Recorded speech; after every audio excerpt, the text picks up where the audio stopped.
Tokyo, July 24, 2025. A recent political controversy is brewing around the Democratic Party of Japan (DPJ) after it was revealed that the party refused to allow a reporter from the Kanagawa Shimbun to participate in a scheduled press conference. The party admitted to the exclusion, stating, "It is true that we declined the request." The decision has sparked intense debate about press freedom, political transparency, and potential retaliation against critical reporting. This 1,100-word news story explores the full background, reactions from the media and public, and broader implications for Japan's democratic accountability. Filled square. What happened? The incident occurred earlier this week when the DPJ organized a formal press conference to discuss its platform ahead of the upcoming lower house session. Journalists from national and regional media were invited to attend, but a specific request by Kanagawa Shimbun to send its senior political affairs reporter was denied without explanation. Initially, the party did not provide a public statement. However, following inquiries by the press and criticism on social media, the DPJ's communications director confirmed the decision, stating, "Yes, it is true that we declined the request. We considered multiple factors." The phrase, "multiple factors," has only intensified speculation, as no specific explanation was provided. Filled square. Political retaliation suspected. Several media commentators and journalism watchdogs have expressed concern that the decision may have been motivated by critical coverage previously published by the Kanagawa Shimbun. Notably, the paper had recently run a series of in-depth reports scrutinizing internal disputes within the DPJ's Kanagawa chapter, including allegations of mismanaged funds and factional infighting. One anonymous DPJ insider admitted, "There is frustration in the party leadership about how our internal affairs were handled by certain outlets." Some members felt that coverage lacked balance. While the party denies the move was retaliatory, critics argue that denying access to a journalist based on editorial content undermines democratic principles.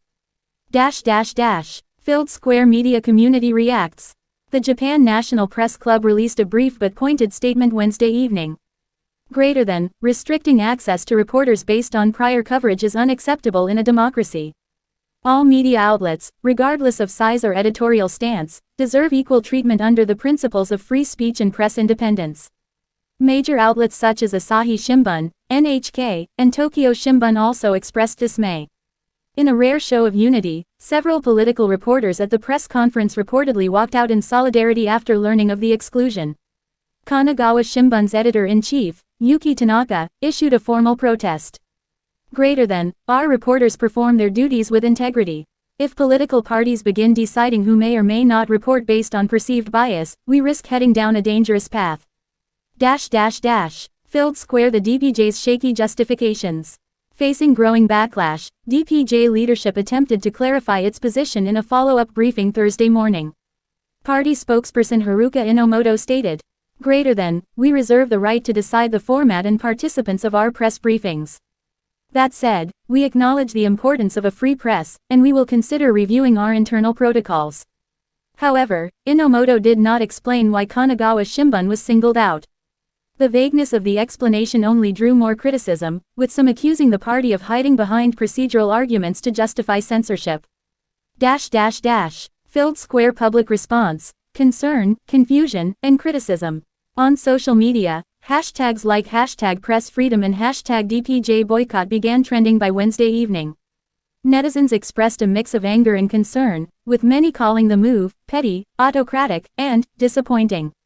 One popular post on X, formerly Twitter, read, "First they ignore you, then they blacklist you. This is not what we expect from an opposition party that claims to uphold transparency and democracy." Others compared the move to authoritarian practices in countries where press suppression is common, warning that even symbolic acts of censorship can have a chilling effect on investigative reporting. Some DPJ supporters defended the party, arguing that media outlets also have responsibilities and that sensationalist coverage should not go unchecked. But the majority tone online was critical of the party's decision. Filled square. Expert analysis, a slippery slope.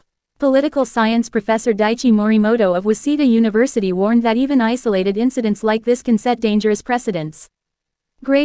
If political actors begin selecting which journalists are allowed to cover them based on comfort levels, it erodes the adversarial role of journalism in holding power accountable. Today it's one reporter, tomorrow it could be entire newsrooms. Morimoto further noted that the DPJ, as an opposition party, should be especially cautious not to mimic the heavy-handed tactics it often accuses ruling parties of employing. Filled square the road ahead for the DPJ. Internally, the incident has reportedly triggered tensions within the party. Younger lawmakers, particularly those elected in urban areas, are said to be pushing for a more open and modern approach to media relations. A few have privately expressed regret over how the situation was handled. There is also concern that the controversy could damage the DPJ's image as it prepares to position itself as a viable alternative to the ruling Liberal Democratic Party (LDP) in the next general election.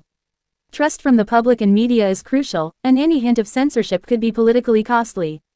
An emergency meeting of the DPJ's Public Relations Committee is expected later this week, where a more comprehensive response may be formulated. Filled square Kanagawa Shimbun's editorial, "We will not be silenced." On Thursday morning, Kanagawa Shimbun ran a front-page editorial titled, "We will not be silenced." The piece defended the integrity of its reporters and reaffirmed its commitment to independent journalism. No political party has the right to decide which questions are asked, or by whom.